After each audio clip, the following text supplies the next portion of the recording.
Hello, everyone, and welcome back to another episode of Longley's Line Podcast. I'm, of course, your host, Stephen Longley. Remember to like, follow, subscribe on all of our social medias, YouTube, Spotify, all of that fun jazz. Stephen Longley for me, Longley's Line for the show, Lightstyle Studio for the studio here if you want to check them out, which you should. Today, I have a very special guest with me here today, Mr. Eden Steele. Hey, how's it going? Good. Thank you for being here. Thank you for having me. Before we really get rolling, go ahead and promote all of your social medias where you want people to find you. Awesome. So if you guys want to follow me on Instagram, it's Maverick_Steele. That's for all my social media handles. Facebook's going to be Eden Steele. And if you guys want to follow my personal, Eden Alexander Steele. Write it down. Yeah. You guys will know it. So to jump off, where are you from originally? So originally I was born in Hawaii. I was born in Eva Beach, military family, moved around a lot when I was a kid. Okay. So lived in 5 different states growing up. Oh, geez. Yeah, lived in Hawaii for 3 years, lived in Washington for a year, and then lived in Indiana primarily where I was raised. Okay. So what part of Indiana? South Bend. So Mishawaka up in like Great Lakes area and stuff. Gotcha. So I say pop instead of soda, fun fact. A lot of people get that kick out of that, but I'm like, yeah. It's whatever. I think for here, as long as you say Nevada correctly, nobody really cares. Oh, it's not Nevada, right? I'm just kidding. We had a guest on earlier who she did the same thing when she moved here. That's first how it was pronounced, and she was like, no. I got chastised. And it was like, if you move here, you got to get it right. Oh, of course. So Indiana, the one question I do like to ask is, when you were younger, what did you want to do for a living? Did you have a kind of aspiration when you were a kid, like, I'm going to be a firefighter or a music producer, which was mine? Like, what did you want to do when you were a kid? Honestly, I wanted to become a nurse. A nurse? That was my big thing. I really wanted to do something within the medical field. I was really into, like, biomedical engineering, and I loved, like, prosthetics. And one of my counselors in high school, he was paraplegic, and I wanted to like build something that would like help him walk again. And I thought that would be like something super fantastic. But then I had other aspirations as I gotten into college. And, when you grow up a little. Exactly. Yeah. And then what did you end up like going to college for? Did you have a major in mind, or kind of that same thing where it's, I don't know what I'm doing yet? So I actually changed my major 7 times in college, and because I had like no idea what I wanted to do. Everything there was to do in the medical field, and it just completely botched it. And I was like, you know what? And then I found this love for photography. Okay. And then photography was just like this big like medium and outlook, and just like something I could travel for, and something I could like go out and experience the world in. And I was like, wow, why don't I try this? So, and then I told my dad, and he was like, yeah, photography's not going to pay the bills, you know that. And I'm like, okay. I was like, all right. So I dual majored in photography and kinesiology, which complete opposites of each other. Couldn't be more different. And then I found out about the journalism program in UNR and the Reynolds School of Journalism, and it was something I was like, okay, what's journalism? What's it all about? Figured out there was just more than just marketing. It was like all about social media, and social media was just popping off at the time, and like managing accounts. And I was like, I could definitely get used to this. And then I took one class and fell in love. It was like, oh, it was so much fun. I actually enjoy going to class. I used to ditch class all the time, and as one does. And then I took class, and it was fun. And then after that, they had a hybrid minor, which was cinema media studies. So I dual minored in photography and cinema media studies. Nice. And then so that kind of helped you transition into doing more photography, like more regularly? Yes. In that case? Oh, yes. It helped me get out a little bit more, helped me like get published in the Nevada Stagebrush, helped me, get published in RGJ at the time when they were still printing newspapers. I'm not sure if they do it now anymore. I'm not too familiar with it. I don't think they have many hard copies coming out anymore. My aunt used to work at the RGJ, and I would go see the office spaces. Like, man, this is the coolest thing ever. You're printing newspapers. Right. And then now it's a little tougher to find a newspaper just rolling around. I have an old soul, so I love like opening up the newspaper, find the ads and stuff. So. Yeah, me too, as we can all, see definitely. from the old school stuff. Definitely. So college goes through. What do you do after college? Do you get degrees in both of those fields, or what kind of happens next? So I graduated in journalism, and I had that dual minor as well.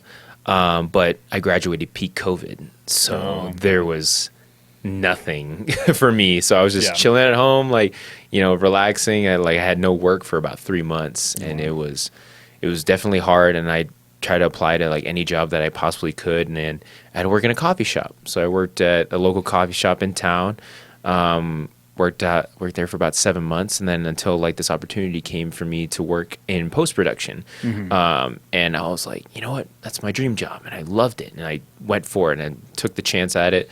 And some stuff happened between the lines, of course, and then decided to quit. And then I realized, you know what, post-production wasn't really suited for me. And then I was like, you know what, I had no like idea what I wanted to do. I was still doing photography. I was in between jobs, and I was just like, you know what, I need something that will like make me happy, but also like something I can like pursue passion in. And then it all spiraled down to acting. So yeah, it all spiraled down. Did you ever think like maybe I'll get into acting, or like?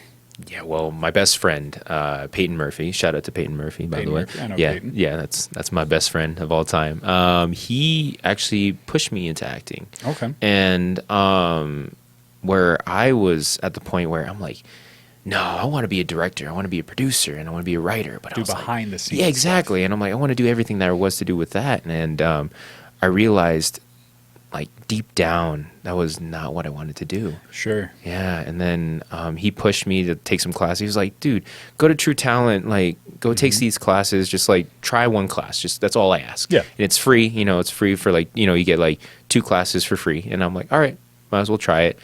Went scene study, and then they had like this chair. It's like, oh, we have this set chair. It's like, oh, what roles we can see you playing as. So and then of course they had to play to like my ethnicity as well, like being half Filipino and mixed as well. So I was playing like more towards like lead character roles in like Marvel movies or something. That's what like most of the classmates said. Yeah. And I was like, wait, I have a lot of opportunity with this, so I'm like, might as well just try it out, see what I can do. And then I started putting up scenes and learned a lot about myself, and just like therapeutically, like knowing that this is something I really wanted to do. And then one thing led to another, and then I started auditioning for things. Got hit by the acting bug. Oh yeah, and it grabbed me. When that acting bug comes in, it's kind of hard to avoid every time. Like with mine, when I was in high school, I was the one out of the 3 sophomores that was a part of the media productions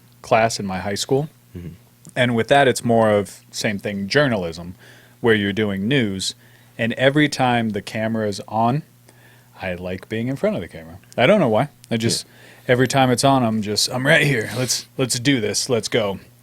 And I kind of stayed away from it for a little while, and I was focused on football and sports, and then like XYZ happened, moved to Montana, had to come back, and I was like, what do I want to do? I like being in front of the camera. I like TV. I like movies. So then I decided, all right, I'll give it a shot, but I didn't know where to start. And a buddy of mine who was a photographer was like, well, we don't have a lot of males that that are in front of the camera. Would you be interested in doing that? And he sent me down this whole rabbit hole, and I actually started with like male modeling. Okay, gotcha. And I was like, me? A model?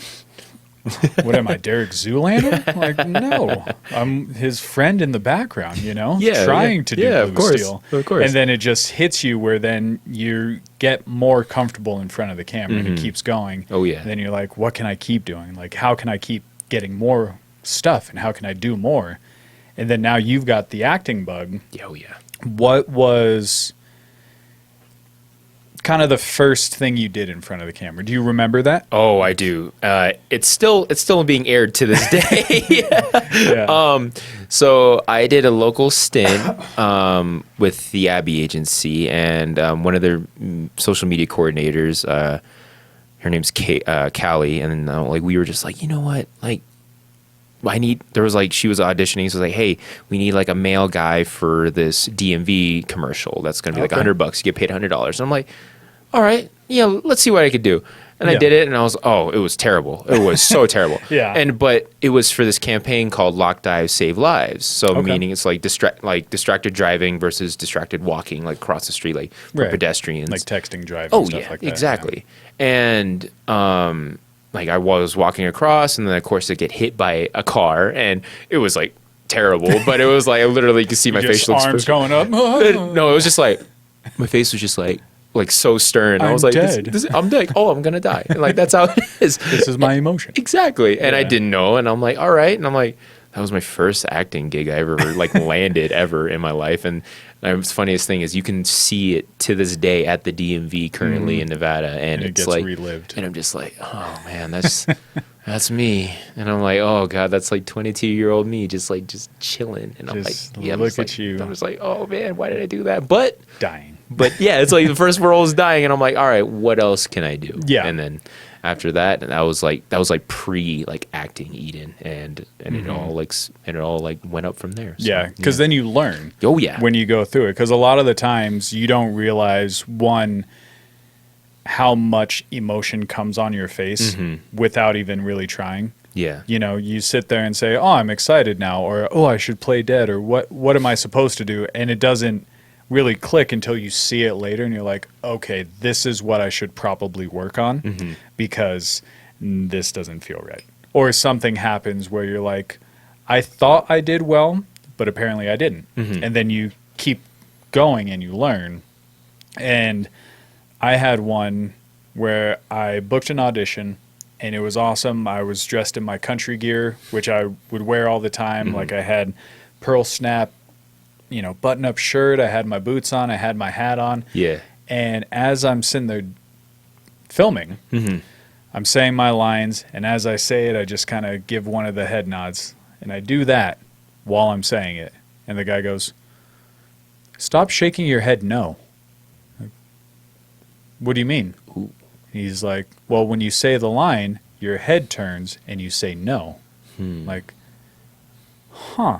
So then I keep going, and then, I realize that it's just a natural tick of mine. Yeah. That I'm not even realizing that I'm doing. So then I go, okay, let's do this. Say the line one more time, and I hit it with one of those.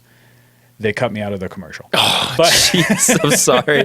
I was all ready for it to happen, and it's nowhere to be seen. Oh, man. I would love to see that. That would be fantastic. I was like, just send me it for my reel. Oh, yeah, of course. That's all you got to do. That's all I need. Yeah. So now that you kind of have the first one out of the way, I actually had another actor in here who was asking, do you say no to roles? And it's like, well, you're an inspiring actor. It's kind of hard to say no to anything, especially when whatever comes your way, you want to do more and get more out of it. Yeah.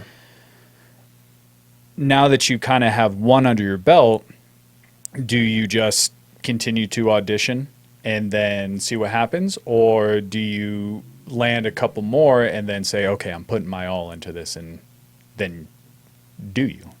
If that makes sense. Yeah. It all depends on the actual role itself, because for me, my main aspirations, I love drama, and I love the way that drama is conveyed in certain situations, and how film it is. But literally, I always wanted to be catered towards dramatic roles, and versus action adventure, which I'm more catered to. Sure. But yeah, there's some roles where I have declined, and I'm just that doesn't fit me myself, because it's not who I am as a person. Yeah. It's they want me to play a violent villain character, which I'm I can cater towards too. That's definitely what I enjoy. But if it's something okay, I have to be violent, but then I have to take advantage of a person, I'm just not who I am. Yeah. And it's just in order to be a character like that, it just doesn't really register to me. Resonate with you. Yeah, and it's I could never do that physically or just mentally. It just doesn't really resonate with me. And alternatively, I would much rather choose something towards an action adventure role, or towards a martial artist role, which roles I've definitely catered towards, and I definitely enjoy those. But knowing to say no when your heart's not in it, it's it's much easier on yourself. Yeah, it's a skill that you kind of have to have. Because for me personally, with that, is I will say yes to most things, only in the sense that if there is an audition coming my way, I will say yes, send it over to me. And it's more of like an acting exercise. Yeah. Where it's like, I'm not committed to playing a hobo, but I will try my best. Or, you know, we'll just try it to see if I can get to that level and then go from there. Yeah. And then after your first gig, what kind of comes next? Do you have any more gigs that you kind of land, or kind of what's your next step? What's your kind of process going through everything? My process is just I'm just gonna keep on auditioning for more roles. That's like right now. It's I just finished 2 films this year, and it's I landed my first martial artist film, and I was like the main villain of that movie. It's called Escape of the Dragons. Yeah. And who is the lead of that? The lead, his name's Nicholas Bulentini. That's right, he is. Yeah. And listen to past episodes, and you will know Nick Bulentini. That he is. Yeah, he is one of my homies, and I like auditioned for it. It was like on Reno Artists Guild, and I was like, okay, like there's a martial artist movie, and of course, Speak the Devil. Peyton just hits me up. I was like, dude, you should audition for this film. And I was like, all right. I was like, and then I met up with him in a park, and I'm like, and I see this guy approaching, and I'm like, oh great. And I was like, who is this guy? I'm like, what does he want? And I'm like, yo, Eden, it's Nick. And I'm like, do I know you? I'm like, I don't know you, dude. I'm like, oh yeah, you were in class once. And then they're like, oh, okay, great. And I'm like, and then I totally like didn't remember him. But then I auditioned, and I did martial arts when I was growing up, and I did boxing in college, and just demonstrated my skills, and I was dedicated to the role. I even dieted down for the role, and I just had strict dedication to it. And it was a challenge for me mentally and physically, but I also like the outcome of the film was exactly what I wanted to be. So it came out exactly how you saw it in your mind. Exactly. That's cool. It's fun when you actually get your feature films or something where you actually get to use your craft and say that in the most like pretentious type of way. Oh yes, yeah, of course. Like we're just getting to utilize what I do, and I'm like, I'm just trying my best here. Exactly. Yeah. I'm just doing what I can. Yeah. So speaking of like kind of the feature films, what else, they kind of, you said you really wanted to do drama. Was there any movies from like your past that stick out that kind of inspired you to do more? Oh man, I love this question already. So the first film that I ever saw, and it was a drama, and it was back in the 50s. My dad showed it to me on Turner Classic Movies, and it was called Seven Samurai by Akira Kurosawa. And I just can't even describe it. It was 3 hours and 30 minutes with an intermission in the film. Yeah. And it was just absolutely mind-blowing. Like Toshihiro Mifune is like one of my actors that I idolized growing up, and he's somebody I never thought I would aspire to be, but just like the way he conveys like his roles and stuff. He can play serious, but he can also play goofy at the same time. It's like he's this goofy guy, but when he becomes serious, you're like, wait a minute. It's like this little change of heart that he has, and it's just like, and it's like that switch that you don't really necessarily know about. You don't see, but you see it. You see it, yeah. You're just like, oh, he's just playing crazy, and he's just like, oh, he's just crazy, but like, right when something serious happens, you're just like, okay, now it's time to get down to business, And that's one thing I loved growing up with that. I loved, Godfather growing up. Part 2 was my favorite because I loved like De Niro, and I loved the way his role was. It's just like somebody could be so quiet, but be so menacing at the same time. And I'll say this because it's blasphemous to everybody else. Never seen The Godfather. Never seen it. I know. You guys can shut off your films right now. It's fantastic. It's fantastic. Believe me, I know. But I've heard all about everything. Yeah. It's just it never was in the lineup. Understand. And I don't know why. Like my folks, they're big into movies too. Yeah. But mine are, I think the way that I've grown up has always been comedy driven. Okay. All right. So it's like one of the first films I remember seeing as a kid was Tommy Boy, with Chris Farley. Okay, gotcha. So, yeah. It's one of those where I showed my stepdaughter at one time, and I was like, you got to sit down and watch this. And, 5 minutes in. Already on the phone already. Yeah, this is great. I'm crying when something dies. It's Chris Farley. I'm like, he's my just aspiration. And then I'm like, I have to show this off. Yeah, of course. And it's the best, you know? And then there's those movies that you always kind of grow up with and that you see and that just resonate. And mine has always been sort of the same with yours, where I feel personally I could do drama. Yeah. Because I like drama. There's a reason when it comes to acting, I like having the audience feel emotion because that is my favorite thing when I'm watching a movie. I'm either dying laughing, I'm just giggling the whole time, or I'm a crier with movies. Like something sad happens and tears. It's done. I can't help it. And it's like when I watch these certain movies, I'm like, that's what I aspire to be. Yeah. You know what I mean? And then aside from like Seven Samurai, as you're still growing up, did you have a little different repertoire of films that kind of rotated? Oh, yeah. I'm very big into monster movies. Okay. I grew up with Godzilla. I loved Godzilla. Would love to be in a Godzilla film. That would be fantastic. Even if I get crushed, that's fine. Yeah. That would just be a dream of mine. Like, oh no, here comes a foot. I was like, Done. oh great, dead. Oh, like perfect. That's all I need. It was like, have you seen my DMV commercial? It's like, oh. Yeah. Done. I mean, that's exactly. You got to keep the same face. Oh, of course. the whole time. Oh, no, it's like Hank Guys, Azaria just dies. Okay, I'm perfect. dying. Yeah, Okay, yeah. done. I love that. Everything Everywhere All at Once, which is a recent movie that just came out, won a bunch of Oscars, which was I cried at the end of that movie. Like I cried so hard. And like I never thought that movie could sway me like that. But because I can relate to it. I understand what it's like to like, move away for a little bit, and then you kind of like, you're kind of on your own, but then like your mom still loves you. At the end of the day, your parents still support you. Yeah. But it's just that you got to just live your life. And that, I love that movie. Let's see. I'm a big fan of like just cheesy chick flicks. I was like 50 First Dates. I love 50 That's First. the jam. Oh, love that. You can't go wrong I with have it on 50 First VHS Dates. tape. Just love it so much. So kids, for those that don't know, VHS tapes are the tapes that we used to have that you'd put in a VCR, which is like a DVD player. It's not a streaming service. We had rough. Blockbuster. Yeah, Blockbuster. Don't. Hey, Don't confuse them now. Hey, Hollywood Video and Blockbuster. Those were were my the jam. Oh, that was my Saturdays with my pops, and then we Same. should just go down there like, oh yeah, you want to grab a video game? We grab some movies, and then I remember the transition from VHS tapes to DVD, and I was like, dude, what is this? Is this a video game? And I was like, you could put this in? Like, you could put this into the Yeah. CD-ROM, and you're like, wait, what? You just spend those Friday nights walking around all of the aisles, and you're just like, what is this? Yeah, And like, yeah. You'd pull it out, and you'd open it up. There's nothing in here. Exactly. What do I do? I remember one time like Blockbuster charged us like what $5 because we couldn't like rewind the tape back, and I was like.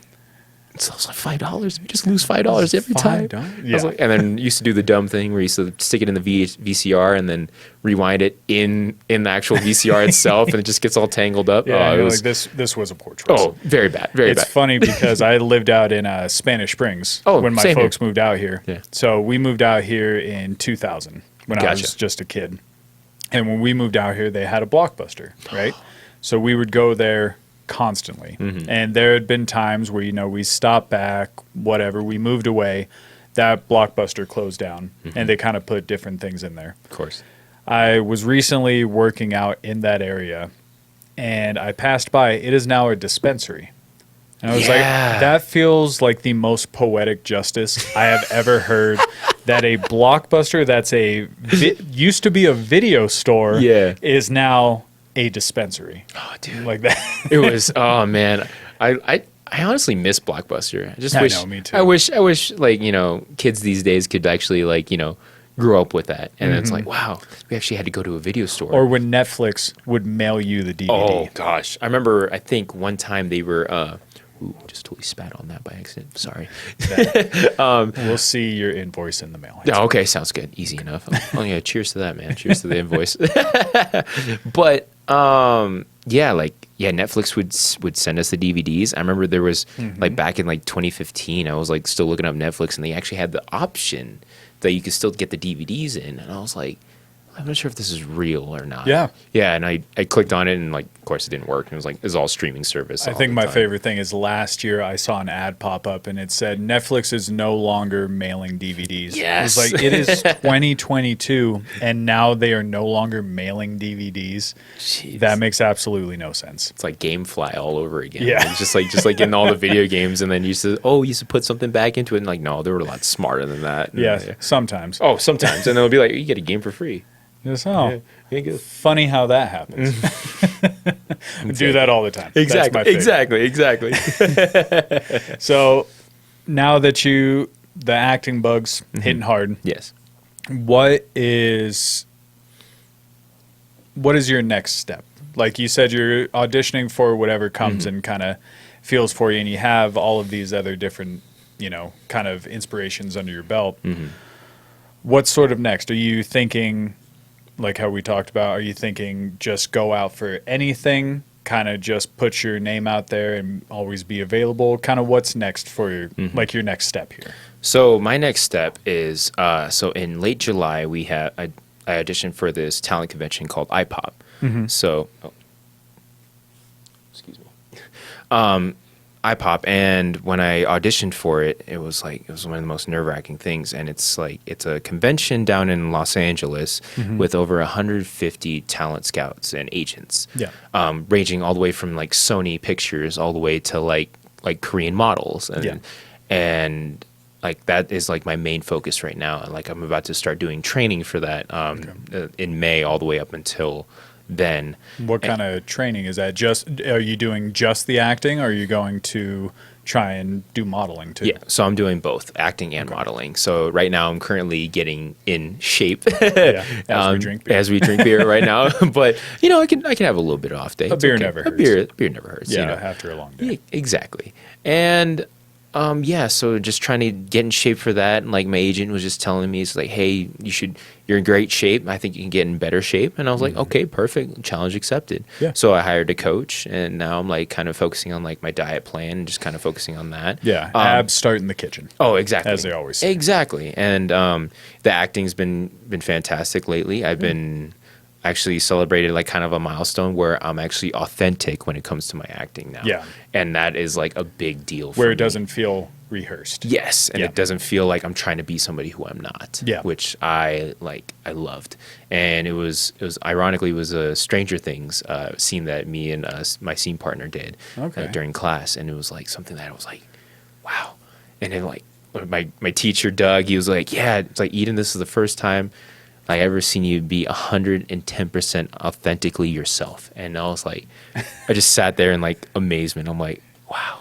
And then even my agent, she just told me, like, we had a meeting with her, and she was like telling me, like, you've grown so much in the year that you've done acting. Like, you've grown like tremendously, more than other people ever expected. Yeah. And I'm like, I just been putting in work. Feels good. It feels great. Yeah. And honestly, it's like the best times is when you don't even want to go.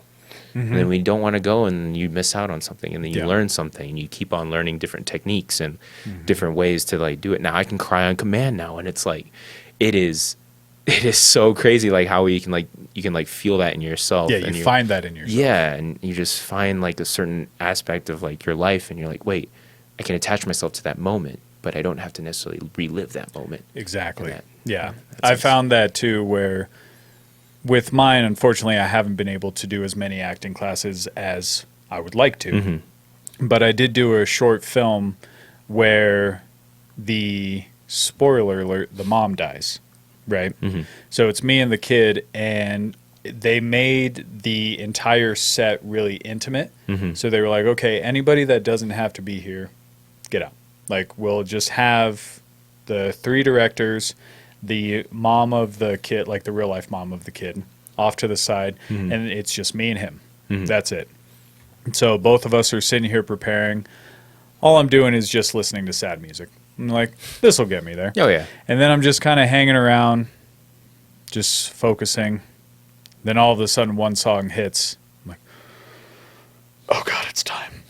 Like you feel that part where it's like, this is what's going to work. And we do the scene 2 to 3 different times.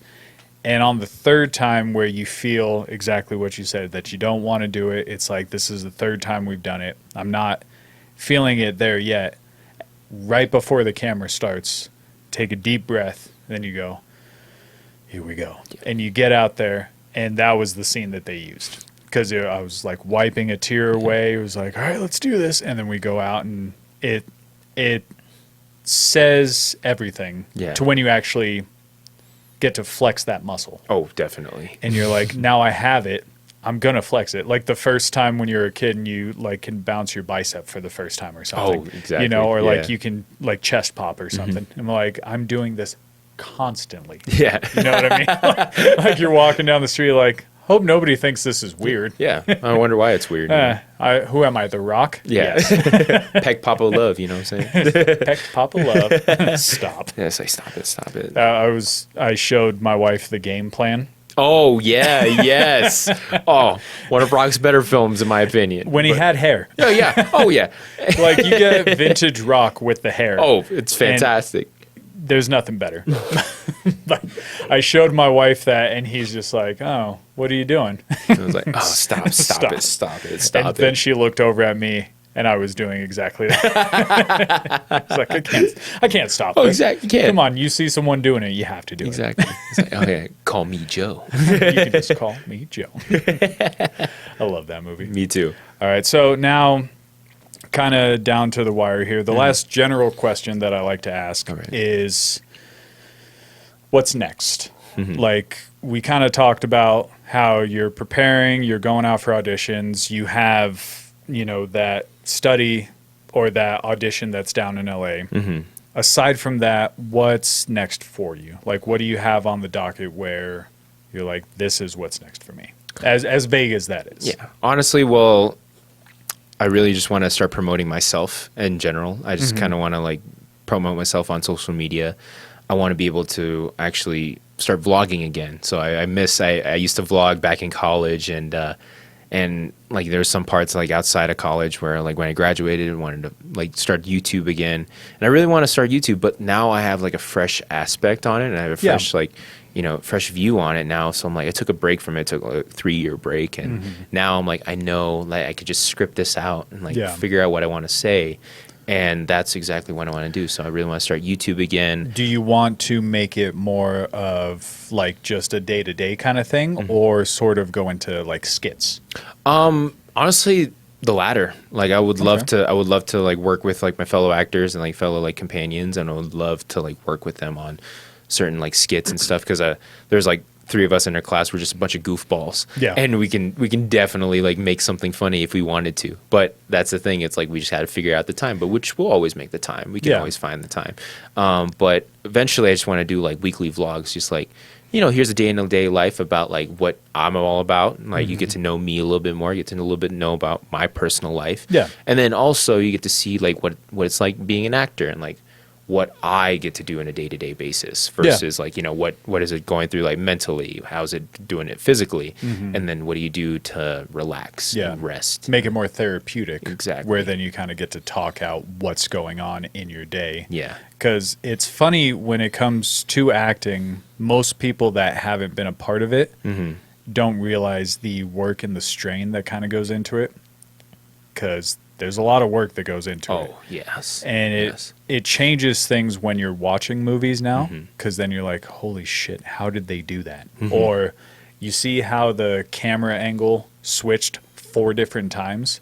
That means they had to do this particular scene 3 to 4 different times from different angles. Exactly. Maybe even more. Yeah. And it kind of gets you more invested, and you're like, okay, how can I do this better? You know, so then doing something where it's more personal on yourself, you get more comfortable with, like you said, yourself. Yeah. And then you get to speak and talk, and then it's like, this is what I'm doing today. And I think that's great. Yeah. Because I'm terrible at behind the scenes stuff. Me too, honestly. I actually horrible. I thought I'd be better at it, but then I'm like, wow. I'm like, taking these photos kind of suck, honestly. As soon as I'm there, I'm like, all right, I'm going to do behind the scenes stuff. And then the day gets rolling and we're doing something else. And I'm like, did I take any pictures? Not a single one. Like, great. And it's like almost towards wrap. And you're like, great, we're about to wrap right now. I'm like, yeah. And then you see somebody, all right, everybody, let's take a picture. I'm like, I should have done that. Exactly. It's like, oh, it's my first photo of the day. I'm like, great. This was me too. Damn it. It's like, here, we'll just pretend. I did, to go back a little bit further, with your DMV story. So I've had that a couple of different times where I've been on commercials. Yeah. And the commercials that I've done have been promoted during either cable or baseball games. Okay. So I did a commercial out in Sacramento where it was for All-Star Rents. So they rent out heavy machinery to companies to rent for the day. Yeah, I've heard of them. I went down to Sacramento. I'm there for the day, and I deal with 3 different actors. One, amazing. He and I are bouncing back and forth. You can't hear what we're saying on the commercial, but we're bouncing back and forth off of each other. It's like, oh, this is how you use a ladder. Oh, are you stupid? And we're just going back and forth, having a good time. Second one, the lady there, sweetheart, really nice, but she doesn't know what she's doing. She's like, I'm like this, right? I'm like, I guess. I don't know. I'm the employee. I don't know what's going on. And my favorite one was the last one, was a father-son that came in, and I'm the employee showing them what to do. Yeah. And every time the camera starts, the dad goes, yeah? Like straight to the camera. Every time. And they go, John or whatever his name is. They go, John, don't look at the camera. He's go, okay, cool. All right, we're starting. Me and the son are having dialogue. We're just kind of BSing, doing whatever. Yeah. And then I look over to the dad, and he's like, yeah. Straight at the camera. Right? And so we got some good scenes when all of us were together. And I actually found that one particular scene. Oh, no way. He didn't do it with me. But he showed it right after where they were on location somewhere else. You could see it straight blur to the background, and you see him directly to the narrator that's not supposed to be there. If you're an actor, don't look at the camera. don't look at the camera unless they ask you to. Unless it's like this, then you can. Yeah, there you go. Unless they ask you to. But it's always fun because one of those times where you get a commercial on TV or, you know, like you've got it at the DMV, even though it's not, say, like your proudest moment and we're kind of picking fun at it. Of course. Even if it's not that, the coolest thing is, have you gotten texts from people?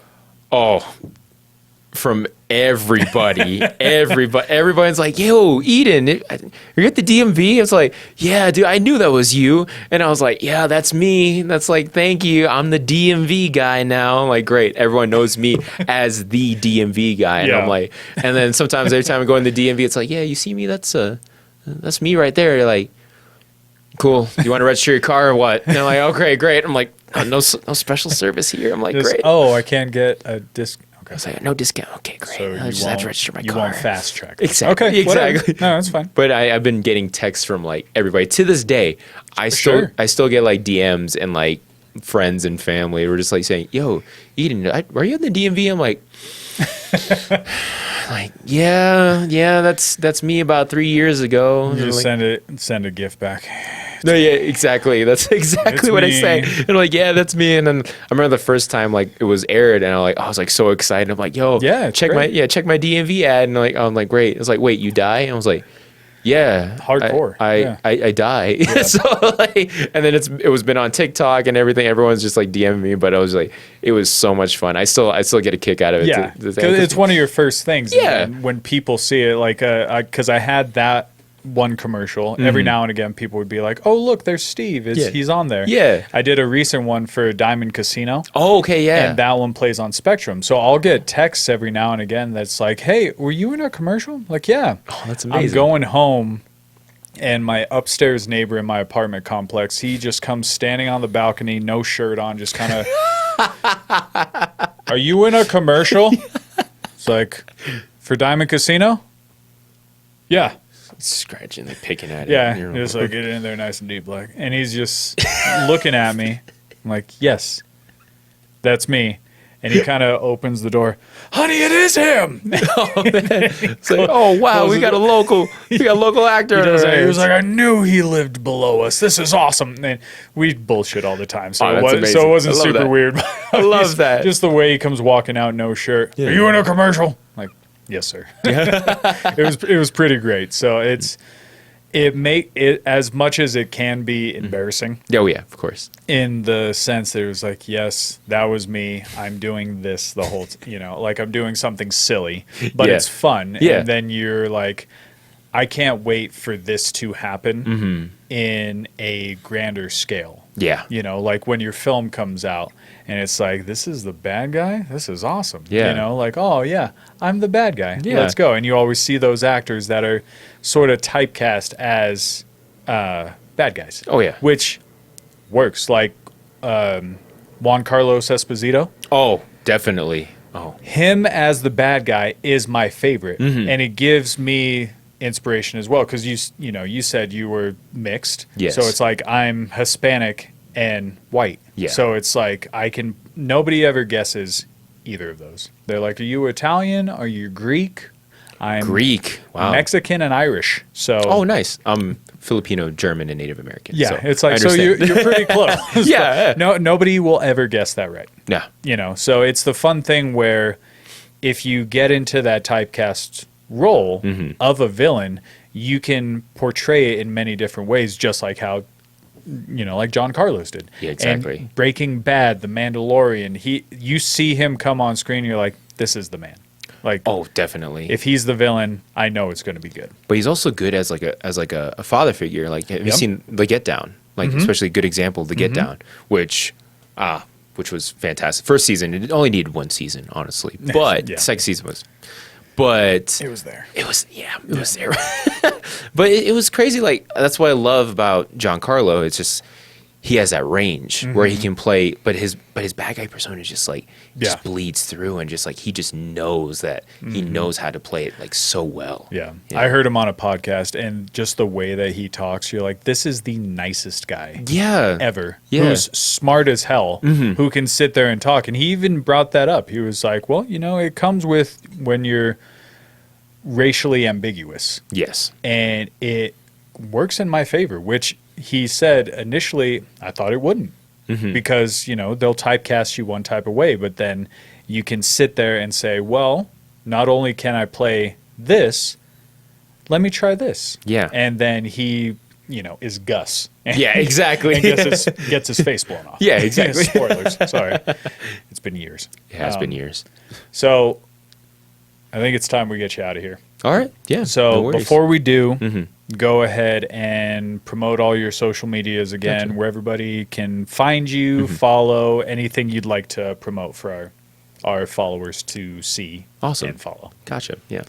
Well, if you guys want to follow me on Instagram, it's Maverick_Steele. That's for every social media account ever. And if you guys want to follow me on my personal page, if you guys want to, I might accept it. We'll see. It's Eden Alexander Steele. And yeah, I just love being a part of this. Thank you for having me. I really appreciate it. Also, just a little closing statement. Do something that you love, and you'll never ever work a day in your life. Yeah. That is a great way to end it. That is perfect. Now, I will end it in my way. But exactly what he said. Do what you love. You'll never work a day in your life. And then we can do fun shit like this, which is awesome. So remember, you guys heard it here first. Follow him on all of his social medias. Remember to follow us here at the podcast, Longley's Line Podcast, Stephen Longley for me. And remember to follow our beautiful studio here at Light Styles Studio. And we'll talk to you guys next week. Cheers. Thanks for coming. Thanks for having me.